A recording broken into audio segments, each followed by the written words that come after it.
Yes. I know. Still, it is funny and cute whenever you ask me to say it. So, yes, I love you even after you ate the last slice of my favorite pizza, which you don't even like. Happy now? Nice. Now we can move on to again servicing you at the cost of me. Yeah, just kidding. You know how much I have started to enjoy this reading stories to you. So, first you wanted the recap, right? So we have Jane Bennett and Mr. Bingley, whatever his first name is. They are now slowly falling for each other, and everyone in their families is talking about them. But suddenly, now we are in the last chapter. We saw that Mr. Darcy, the weird guy, apparently falling for the youngest Bennet sister, if I'm not wrong, Elizabeth. Or is it just the second oldest?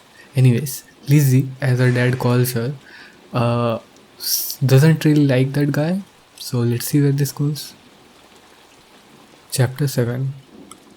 Mr. Bennet's property consisted almost entirely in an estate of 2000 a year, which unfortunately for his daughters was entailed in default of heirs male on a distant relation, and their mother's fortune, though ample for her situation in life, could but ill supply the deficiency of his. Her father had been an attorney in Meryton and had left her £4,000. She had a sister married to a Mr. Phillips, who had been a clerk to their father and succeeded him in the business, and a brother settled in London in a respectable line of trade. The village of Longbourn was only 1 mile from Meryton, a most convenient distance for the young ladies, who were usually tempted thither 3 or 4 times a week to pay their duty to their aunt and to a milliner's shop just over the way. The two youngest of the family, Catherine and Lydia, were particularly frequent in these attentions. Their minds were more vacant than their sisters', and when nothing better offered, a walk to Meryton was necessary to amuse their morning hours and furnish conversation for the evening.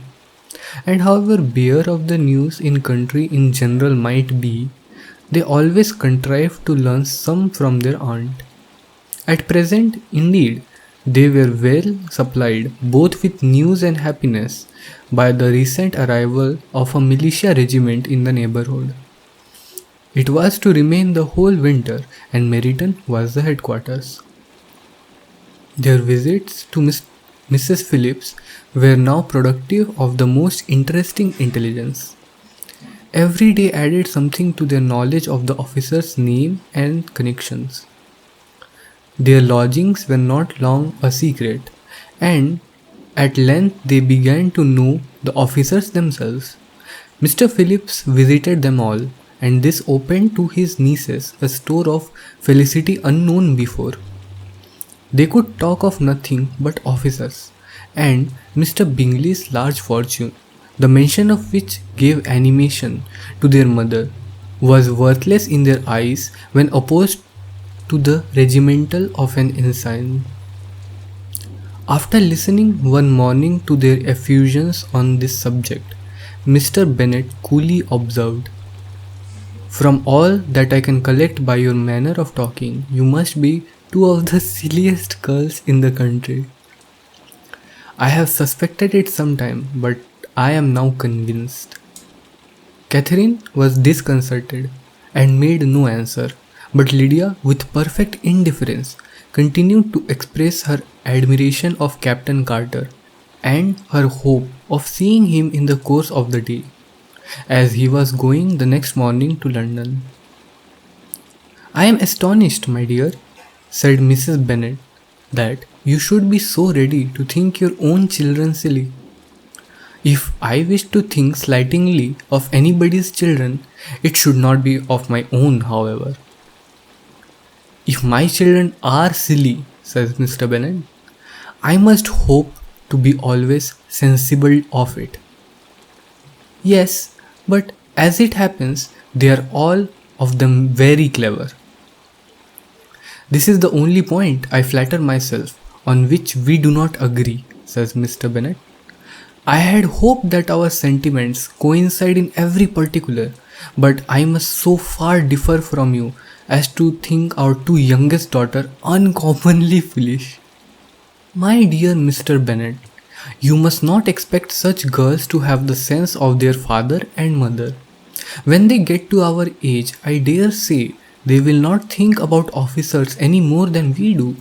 I remember the time when I liked a red coat myself very well, and indeed, so I do still at my heart. And if a smart young colonel with 5 or 6 thousand a year should want one of my girls, I shall not say nay to him. And I thought Colonel Foster looked very becoming the other night at Sir William's in his regimentals. Mamma, cried Lydia, my aunt says that Colonel Foster and Captain Carter do not go so often to Miss Watson's as they did when they first came. She sees them now very often standing in Clark's library. Mrs. Bennet was prevented replying by the entrance of the footman with a note for Miss Bennet. It came from Netherfield, and the servant waited for an answer. Mrs. Bennet's eyes sparkled with pleasure, and she was eagerly calling out while her daughter read. Well, Jane, who is it from? What is it about? What does he say? Well, Jane, make haste and tell us. Make haste, my love. It is from Miss Bingley, said Jane, and then read it aloud. My dear friend, if you are not so compassionate as to dine today with Louisa and me, we shall be in danger of hating each other for the rest of our lives. For a whole day's tete-a-tete between two women can never end without a quarrel. Come as soon as you can on receipt of this. My brother and the gentlemen are to dine with the officers. Yours ever, Caroline Bingley. With the officers? Cried Lydia. I wonder my aunt did not tell us of that. Dining out, said Mrs. Bennet. That is very unlucky. Can I have the carriage? Said Jane. No, my dear, you had better go on horseback, because it seems likely to rain, and then you must stay all night. That would be a good scheme, said Elizabeth, if you were sure that they would not offer to send her home. Oh, but the gentlemen will have Mr. Bingley's chaise to go to Meryton, and the Hursts have no horses to theirs. I had much rather go in the coach. I am assuming this is Jane saying that. But, my dear, your father cannot spare the horses, I am sure. They are wanted in the farm, Mr. Bennet, are they not? They are wanted in the farm much oftener than I can get them. But if you have got them today, said Elizabeth, my mother's purpose will be answered. She did at last extort from her father an acknowledgement that the horses were engaged. Jane was therefore obliged to go on horseback, and her mother attended her to the door with many cheerful prognostics of a bad day. Her hopes were answered. Jane had not been gone long before it rained hard. Her sisters were uneasy for her, but her mother was delighted. The rain continued the whole evening without intermission. Jane certainly could not come back. This was a lucky idea of mine indeed, said Mrs. Bennet more than once, as if the credit of making it rain were all her own. Till the next morning, however, she was not aware of all the felicity of her contrivance. Breakfast was scarcely over when a servant from Netherfield brought the following note for Elizabeth. My dearest Lizzie, I find myself very unwell this morning, which, I suppose, is to be imputed to my getting wet through yesterday. My kind friends will not hear of me returning till I am better. They insist also on my seeking Mr. Jones. Therefore, do not be alarmed if you should hear of his having been to me, and excepting a sore throat and a headache, there is not much the matter with me. Yours, etc. Well, my dear, said Mr. Bennet when Elizabeth had read the note aloud, if your daughter should have a dangerous fit of illness, if she should die, It would be a comfort to know that it was all in pursuit of Mr. Bingley and under your orders. Oh, I am not afraid of her dying. People do not die of little trifling colds. She will be taken good care of. As long as she stays there, it is all very well. I would go and see her if I could have the carriage. Elizabeth, feeling really anxious, was determined to go to her, though the carriage was not to be had, and as she was no horsewoman, walking was her only alternative. She declared her resolution. How can you be so silly? Cried her mother. As to think of such a thing in all this dirt? You will not be fit to be seen when you get there. I shall be very fit to see Jane, which is all I want. Is it a hint to me, Lizzie? Said her father, to send for the horses? No.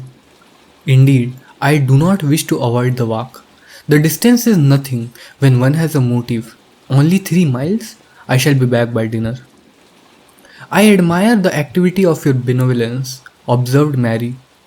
But every impulse of feeling should be guided by reason, and in my opinion, exertion should always be in proportion to what is required. We will go as far as Meryton with you, said Catherine and Lydia. Elizabeth accepted their company, and the 3 young ladies set off together. If we make haste, said Lydia, as they walked along, perhaps we may see something of Captain Carter before he goes. In Meryton they parted, and the 2 youngest repaired to the lodgings of one of the officers' wives, and Elizabeth continued her walk alone, crossing field after field at a quick pace, jumping over stills and springing over puddles with impatient activity, and finding herself at last within view of the house, with weary ankles, dirty stockings, and a face glowing with the warmth of exercise. She was shown into the breakfast parlour, where all but Jane were assembled, and where her appearance created a great deal of surprise. That she should have walked 3 miles so early in the day in such dirty weather and by herself was almost incredible to Mrs. Hurst and Miss Bingley, and Elizabeth was convinced that they held her in contempt for it. She was received, however, very politely by them, and in their brother's manners there was something better than politeness. There was good humour and kindness. Mr. Darcy said very little, and Mr. Hurst nothing at all.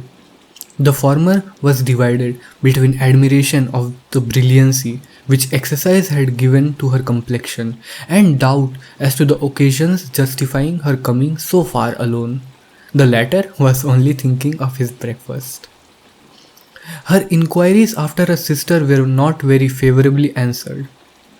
Miss Bennet had slept ill, and though up was very feverish and not well enough to leave her room. Elizabeth was glad to be taken to her immediately, and Jane, who had only been withheld by the fear of giving alarm or inconvenience from expressing in her note how much she longed for such a visit, was delighted at her entrance. She was not equal, however, to much conversation, and when Miss Bingley left them together, could attempt little besides expressions of gratitude for the extraordinary kindness she was treated with. Elizabeth silently attended her. When breakfast was over, they were joined by the sisters, and Elizabeth began to like them herself. When she saw how much affection and solicitude they showed for Jane, the apothecary came, and having examined his patient, said, as might be supposed, that she had caught a violent cold, and that they must endeavour to get the better of it, advised her to return to bed, and promised her some draughts. The advice was followed readily, for the feverish symptoms increased, and her head ached acutely. Elizabeth did not quit her room for a moment, nor were the other ladies often absent. The gentlemen being out, they had, in fact, nothing to do elsewhere. When the clock struck 3, Elizabeth felt that she must go, and very unwillingly said so. Miss Bingley offered her the carriage, and she only wanted a little pressing to accept it.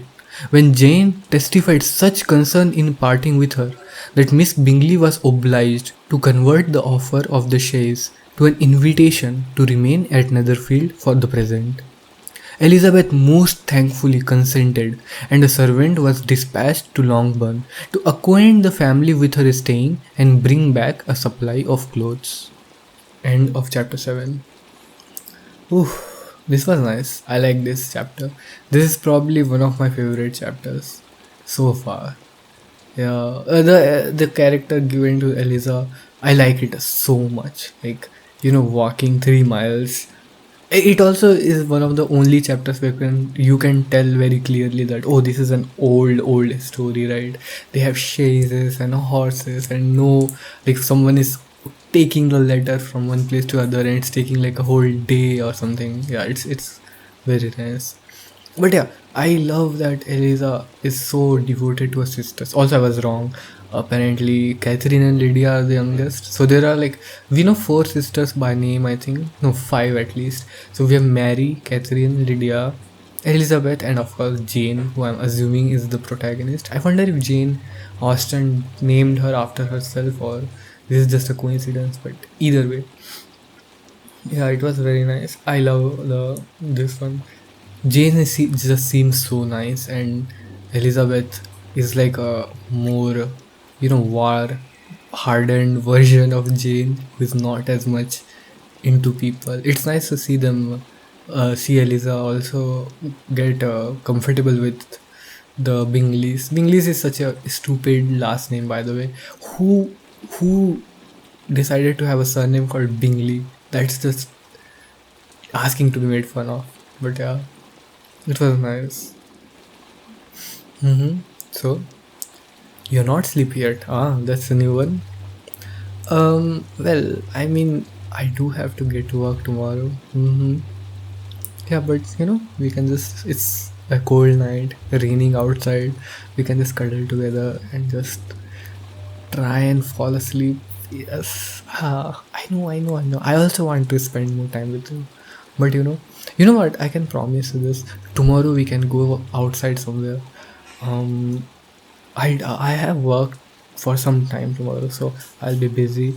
But after, let's say 6, we can go out. Is that fine? Yes. When will you be free? Ah, okay. Yeah, then that works out, right? Yeah. So I'll pick you up from your workplace at 6, and then we can go to the movies. Um, I'll find a good movie for you. Don't look up which movies are currently running. I'll try to get a surprise for you. Cool then. Now come closer, snuggle up, and just close your eyes. Relax, okay? Sweet dreams.